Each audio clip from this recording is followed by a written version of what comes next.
Telling the Story, Part 2. What happened in the jungle? Tony Parsons speaks of walking across the park. For Suzanne Segal it was the bus stop. U.G. Krishnamurti refers to an event he calls the whole calamity. In Douglas Harding's case it was the so-called Himalayan experience. Here, it is what happened in the jungle. Nothing happened in the jungle. What happened is everything, the only thing that has ever happened anywhere to anyone. What happened is unspeakable. Nothing happened. What happened in the jungle would fill many conversations, if the conditioning here was not so allergic to the idea of what that might lead to. So it is being written here instead, coming clean, and it will inevitably lead to the same damn thing. And ultimately, so what? Settles forevermore the ponderous equator to its line. All things find their balance.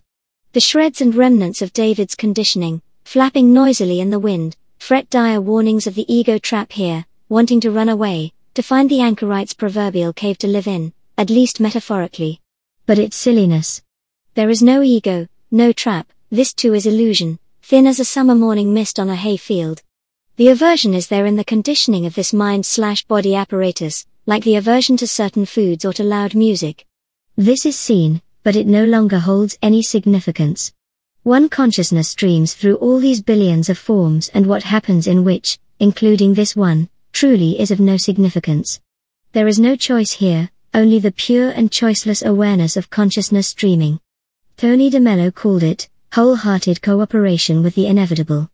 So here goes.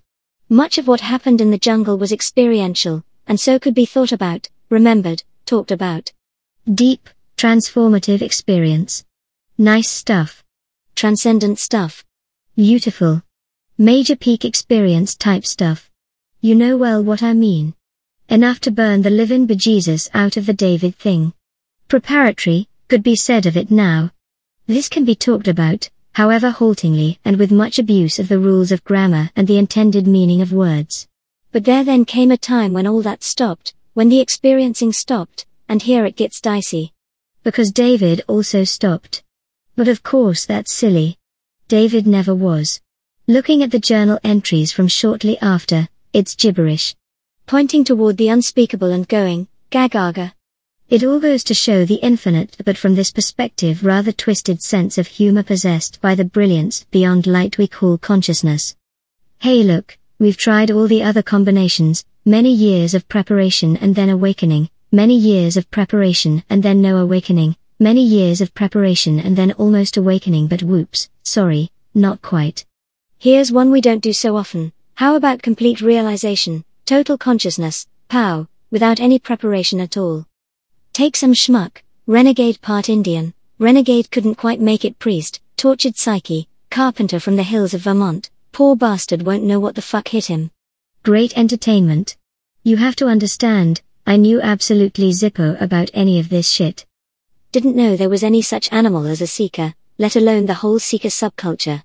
Never heard any of the jargon, didn't know any of the concepts. Never heard of sadhana or moksha or lila or samadhi, and if I had I'd probably have thought they were salad dressings. No categories or thoughts with which to think about this. Absolute, pure, utter, appalling grace which makes absolutely no sense whatever. There is some writing slightly less garbled, augmenting those first journal entries, months later, after consciousness got merciful and set a plate of advaita ideas in front of what was left of the David thing. These I share with you, in the pages that follow. That snap, that pop, the instantaneous out of time in which it is obvious that there is a simple watching, not yet knowing that the correct advaita term is witnessing, of that David thing, of what I had thought was me, not just the body but all of it, the so-called body mind soul personality spirit, and realizing instantly that there is none such, there is nobody home. Nothing there. Obviously no me, no thing to be a me. And it is even more obviously not me watching, witnessing. The witnessing fills the universe and there is not a thing anywhere, there is nowhere and no things, no beings, no entities. There is only thisness, awareness, and that is what I is. A shift of perception is the neat phrase, but... Sweet mother. Not seeing differently or seeing different things, but no seer to see. As near as can be said, the perception now is not as from this mind/body thing. And of course at the same time all of the above is pure bullshit, negated by the equal realization that nothing at all happened. Near as can be said, there's a sort of retroactive sense to the whole calamity. Nothing changes because it is seen that it has always been so, a misconception stops, a misperception ceases. What has happened? Nothing. There has always been nobody home. Thisness is always what I is. Funny that there should have been that little misunderstanding, that there at one time were these funny ideas about time, and things and ideas and persons and beings and David and jungle and source and all. Nisargadatta Maharaj called it understanding, but it has nothing to do with comprehension. A knowing, which has nothing to do with knowledge. Listen, this is important. There are words and concepts being used here descriptively. But whether or not what happened in the jungle corresponds to what various teachers, sages or traditions might have been referring to with their words or concepts, I do not know, and ultimately do not care. Of its essence, this nothing that happened is completely self-validating. It relativizes everything and is relativized by nothing. On the one hand, there is everything known, felt, thought, believed, everything that exists or doesn't exist, everything possible and impossible. Everything that was, is, or ever will be, or never will be. And on the other hand, there is this. And everything is not. And this is. Whether another soul in the known or unknown universe ever recognizes this or not has been forever irrelevant since that out of time in the jungle. I cannot explain this, because I am otherwise somewhat rational. Not only is there no doubt. The very concept of doubt does not exist. The word that comes frequently is that it is obvious, but evidently that is an abuse of a good word because when it is used in conversations it usually draws blanks. Nevertheless, what is right in front of you, more than that, what you actually are, what all this is, what cannot be escaped from, what cannot be otherwise, is obvious, even if in most cases apparently there is not seeing. So what, it could have ended there. Tried to express it to a few people, gagaga, but they thought I was crazy, so gave up.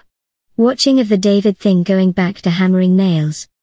Bathed in brilliance, which no one saw. Astonishing, breathtaking gratitude. Tears most of the time, spontaneous and unstoppable. David has lost his marbles, but he seems a happy idiot, so what the hey. Always everywhere perfect brilliant stillness, and no thing, which has no name, love and compassion and bliss are pathetic shadows, outpouring constantly seen now always not as from this mind/body thing.